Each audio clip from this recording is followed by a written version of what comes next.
There are some games that we look back over the years and say, wow, that was a defining moment. An FA Cup final is upon us. Is this going to be a defining moment in history? A landmark that we can all pinpoint to and say, okay, that was the moment Manchester City officially conquered Manchester. Or are we going to say, that was the moment that United showed their greatness? United proved that without a doubt, they are back. Is this one of those games? Let's look into it. Let's jump right in.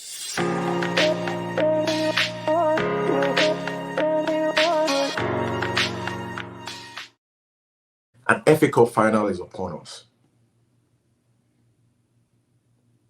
An FA Cup final that is not just an opportunity to win a trophy. An FA Cup final between two neighbors, a giant of football and an upcoming giant of football. Because right now we can't even, if Man City stop right now, Abu Dhabi stop pumping money into Man City, they've won a lot, guys. They've won an awful lot. So we might as well just say, okay, they're one of the big boys now. There's no choice. They're probably going to win the Champions League. But United have an opportunity, an incredible opportunity to deny their noisy neighbors, supposedly, because they're not noisy anymore. They're the big boys now. A treble, an incredible achievement in football. Winning 3 trophies in a season, in a competitive season, challenging the very best. Only few teams have been able to do this. The United, the Bayern Munich, the Barcelona. I think Barcelona did it twice. I think Bayern did it twice. That is an incredible achievement. But United have a unique opportunity in time to inflict such pain on the city of Manchester, at least the blue side, and to bring about an incredible amount of joy and fulfillment from the Red Devils of Manchester. So are they going to rise to the top? Or is cookie going to crumble?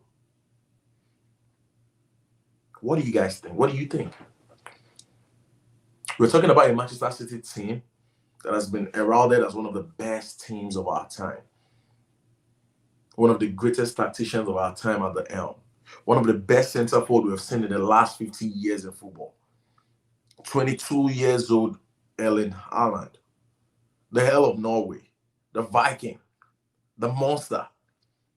The ultimate finisher. The guy that doesn't need many chances to bang in the goals. One of the best strikers of our time. Facing a weakened Manchester United team, because without Lisandro Martinez's distribution, I feel like Man United are not the same team. They are not. But they would have to dig in deep. They would have to be resolute. They would have to fight. They would have to drag. They would have to make the game shitty.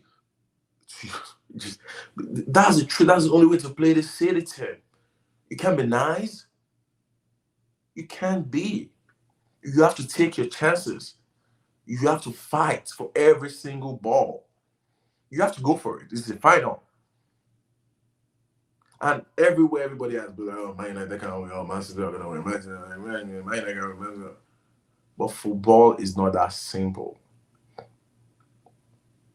Football is not just that basic game that you can just say, oh, this team is going to win because they have better players, they have better tacticians. Yeah, most of the time that happens.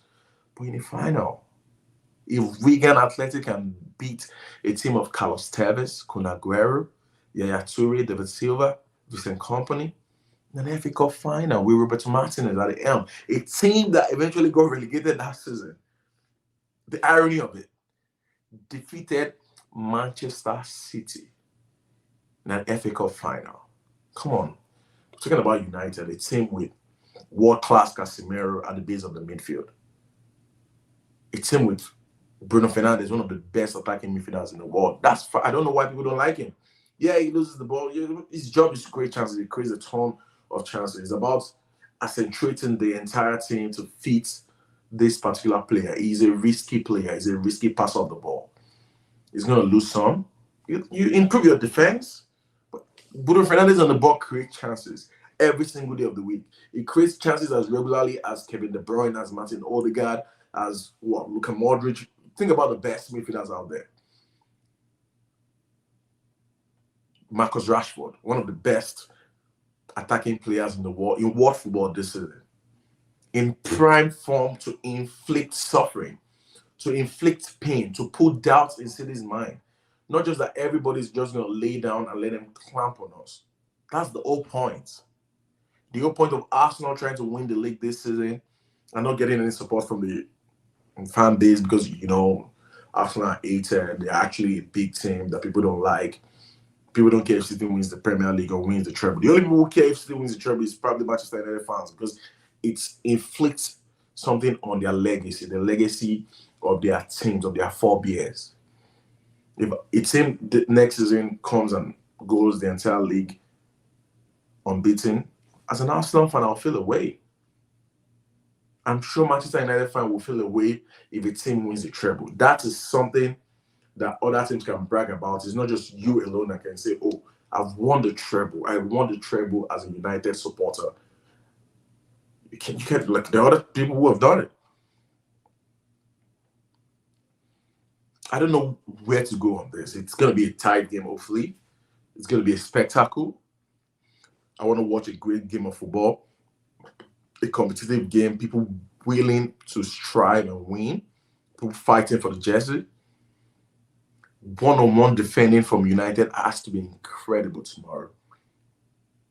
Aaron Wan-Bissaka, you need to bring those long strides, those long legs. Win the ball back in good areas and don't lose the ball in bad areas. One thing people don't understand about City is the worst thing you can do against City is to lose the ball in transition. They've become a team in transition this season. They love it. Because gone are the days when City plays a very high line with two wingers, Raheem Sterling and the other fleet-footed Sane on the wings, and they press you and they want to run. No, these days they don't do that anymore. They want to control.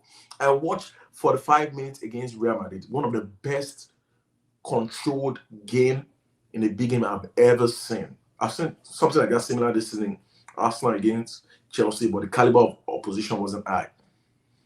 City against Real Madrid was so controlled, was so metronomic. It's incredible. It should be a case study for how to control a game. Rodri, they start off with the four at the back. Once they have possession, John Stones steps into the midfield. Whereby they have Stones, Rodri, Kevin De Bruyne in midfield. You have Bernardo Silva in midfield. You have Grealish in midfield. 5 players all wanting to keep the ball. None of them want to lose the ball. None of them, apart from De Bruyne is the only one amongst them that takes risky passes. There's a reason why Pep this season is not playing Mahrez as often. It's fascinating to watch. But if there's a team that can do it, is United. They have the history. They have the momentum from all the games they've played this season. They have the coach who is tactically adaptable. They have the elite footballers that can catch City on a break and score the goals. And they have proven this season that they are able to beat City, albeit playing a defensive game. But they have the tools to play on the counter. I'll be honest, my only problem in this game is Garnacho starting. Ideally, I want Garnacho to come off the bench. But because I think some of the players are injured, Martial is out. Anthony, the fidget spinner, is out too. We don't know. People are saying he's out, but you might just see him tomorrow. You need people who can hold up to the ball, but also accelerate. Anthony can do that. But Sancho, he's not really a fast player. He's not a player that want to run. So I don't know how that is going to work against the monster of Ake and or Akanji, whoever plays that left side position. It's going to be difficult. It's an Herculean task, but you never know. I'll go for a 2-1 Man City win, but I wouldn't mind a Manchester United surprise. I wouldn't. Don't forget to like and subscribe the video and share with your family and friends. I'll see you guys tomorrow to have a review of the FA Cup final. One of the greatest finals, hopefully, of our time. Thank you so much. Goodbye. God bless.